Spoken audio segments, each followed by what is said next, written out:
जीतना है जिंदगी में तो एक ही बात को मायने दो, जो अच्छा है उसे अपना लो और जो बुरा है उसे जाने दो।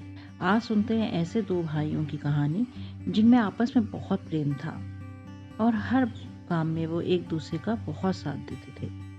एक दिन किसी बात को लेकर दोनों में कहासुनी हो गई और छोटे भाई ने गुस्से में बड़े भाई को कुछ ज्यादा ही बुरा भला बोल दिया। इसके बाद दोनों में बातचीत बंद हो गई। 2 वर्ष बीत गए। वो ना तो कभी एक दूसरे से मिले और ना ही कभी बात की।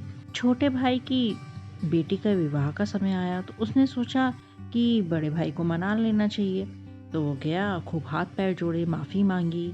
लेकिन बड़ा भाई तो बहुत नाराज था, वो नहीं माना। वो बोला, मैं तो नहीं आऊंगा शादी में। छोटे भाई को किसी ने बताया कि तुम्हारा बड़ा भाई एक महात्मा संत जी हैं, उनका सत्संग सुनने रोज जाता है, तुम उनकी मदद लो। तो छोटे भाई ने महात्मा जी से विनती की।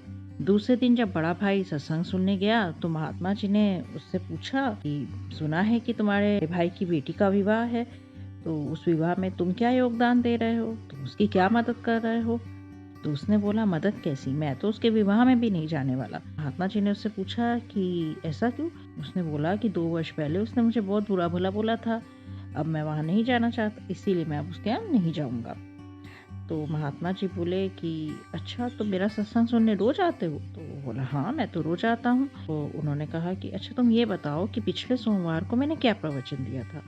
तो उसने बोला कि आपने कुछ अच्छा ही कहा था, मुझे पूरी तरह से याद तो नहीं है कि आपने क्या कहा था, लेकिन मुझे ये पता है कि आपने जो भी कहा था बहुत अच्छी कुछ बात कही थी। महात्मा जी बोले कि अच्छा, आज से 2 वर्ष पहले तुम्हारे भाई ने कुछ कड़वे शब्द तुमसे कहे जो तुमने दिल से लगा लिए, और 3 दिन पहले जो मैंने प्रवचन में अच्छी बातें बताई जो तुम्हारा पूरा जीवन बदल सकती थी, उन्हें तुम भूल गए। आप और हम भी तो यही करते हैं, नेगेटिविटी को, बुराई को दिल से लगा कर रख लेते हैं कि इसने मुझसे ऐसा कहा, वैसा कहा।